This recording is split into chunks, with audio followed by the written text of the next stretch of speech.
नमस्कार, आप देख रहे हैं MKS न्यूज 31 मजदूरों का सहारा। नमस्कार, मैं हूं आपके साथ हिमा चौहान। आइए रुक करते हैं आज की खास खबरों की ओर। चलते ऑटो में टप्पेबाज गैंग का भंडाफोड़, पिता पुत्री समेत 3 गिरफ्तार, चोरी के आभूषण बरामद।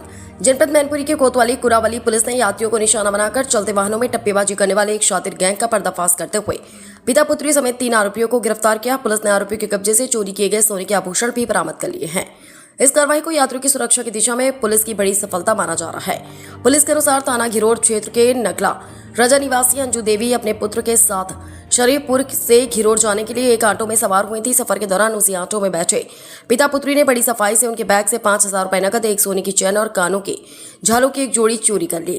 घटना की जानकारी होने पर पीड़िता ने कोतवाली कुरावली में मुकदमा दर्ज कराया। मामले की गंभीरता को देखते हुए पुलिस ने जांच शुरू की और सबसे पहले ऑटो चालक दीपक पुत्र महस निवासी मलावन जनपद एटा को गिरफ्तार किया। पूछताछ में मिली जानकारी के आधार पर पुलिस ने राजवीर सिंह पुत्र लक्ष्मण सिंह तथा उसकी पुत्री रेखा निवासी सहारा थाना बिछवा को भी गिरफ्तार कर लिया। तीनों आरोपियों के कब्जे से चोरी किए गए आभूषण बरामद कर लिए गए हैं। पुलिस की प्रारंभिक जांच में अभी सामने आया कि गिरफ्तार आरोपी पहले भी इसी तरह की कई टप्पेबाजी की वारदातों को अंजाम दे चुके हैं। उनके आपराधिक इतिहास की जांच की जा रही है और यह भी पता लगाया जा रहा है कि इस गिरोह में अन्य कौन कौन लोग शामिल हैं। मामले का खुलासा करते हुए पर पुलिस अधीक्षक अभिषेक तिवारी ने बताया कि गिरोह के अन्य संभावित सदस्यों की तलाश जारी है तथा पूर्व में हुई घटनाओं की भी जांच की जा रही है। उन्होंने कहा कि सार्वजनिक वाहनों में यात्रियों को निशाना बनाने वाले अपराधियों के खिलाफ पुलिस का अभियान लगातार जारी रहेगा और ऐसे अपराधियों के विरुद्ध कड़ी कार्रवाई की जाएगी। जिला संवाददाता अखिलेश कुमार, मजदूरों का सहारा। एक कुछ नहीं था, कहना था जो भी आपका पैसा ठीक है रिटर्न कर देंगे, ये व्यवस्था करके देंगे, कहानी खत्म। नहीं हम कह रहे नहीं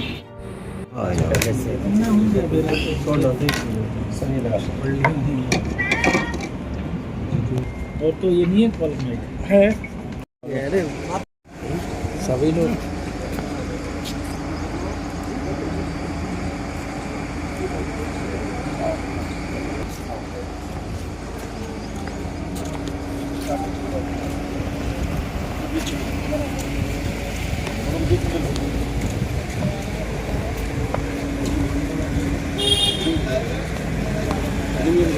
टप्पेबाजी के आरोप में गिरफ्तार किया गया। किस तरह से टप्पेबाजी होती थी और पुलिस सब तक क्या कार्रवाई? देखिए, थाना कुरावली पुलिस द्वारा क्षेत्राधिकारी कुरावली एवं क्षेत्राधिकारी अपराध के निकट नेतृत्व में एक गैंग को पकड़ा गया है, जिसमें 3 व्यक्तियों की अरेस्टिंग हुई है। उसमें एक व्यक्ति का नाम राजवीर है, दूसरे उसकी पुत्री है और तीसरा जो ऑटो ड्राइवर है उसका नाम दीपक है।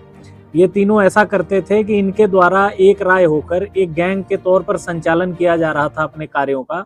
ये ऑटो को इस तरीके से चलाते थे जैसे वो नॉर्मल रूट पे चलने वाला ऑटो हो और उसमें खुद भी सवारी की तरह बैठ जाते थे। फिर उसमें जो सवारियां सवार होती थी उनके कीमती वस्तुओं को या तो उनसे बात करके झांसे में लेते हुए टप्पेबाजी कर लेते थे या सामान को चोरी कर लेते थे। ऐसा ही एक कृत्य इनके द्वारा मलावन टोल से जो ऑटो चल रहा था कुरावली क्षेत्र में, उसमें एक महिला के साथ किया गया। उसके बैग से करीब उसका 1.5 तोले का चेन, उसके 2 कानों के झाले और अंगूठी चुरा ली गई। इसके पश्चात थाना कुरावली पुलिस द्वारा तत्काल अभियोग पंजीकृत करते हुए घटना का अनावरण भी किया गया। इसमें तीनों व्यक्तियों की अरेस्टिंग भी कर ली गई है। इनसे रिकवरी में चेन भी रिकवर कर ली गई है, दोनों झाले भी रिकवर कर लिए गए हैं, कुछ कैश की भी रिकवरी हुई है। और जानकारी करने पर जो महिला है इसमें, जो राजवीर की पुत्री है, इसके ऊपर वर्ष 2024 में भी इसी प्रकार का अभियोग थाना कुरावली में पंजीकृत है, जिससे स्पष्ट है कि इनके द्वारा सुनियोजित तरीके से इस प्रकार के अपराध किए जा रहे हैं, जहां या तो टप्पेबाजी या चोरी करने का काम। इनके जो और चीजें हैं उसको निकालते हुए इसमें अग्रिम विधिक कार्यवाही तथा प्रभावी निरोधात्मक कार्यवाही हम लोग इसमें करेंगे। सर, ये कहाँ के रहने वाले थे या आरोपी? ये पिता पुत्री जो है ये सहरा थाना बिछवा के रहने वाले हैं और जो ड्राइवर है दीपक वो मलावन के पास का रहने वाला है।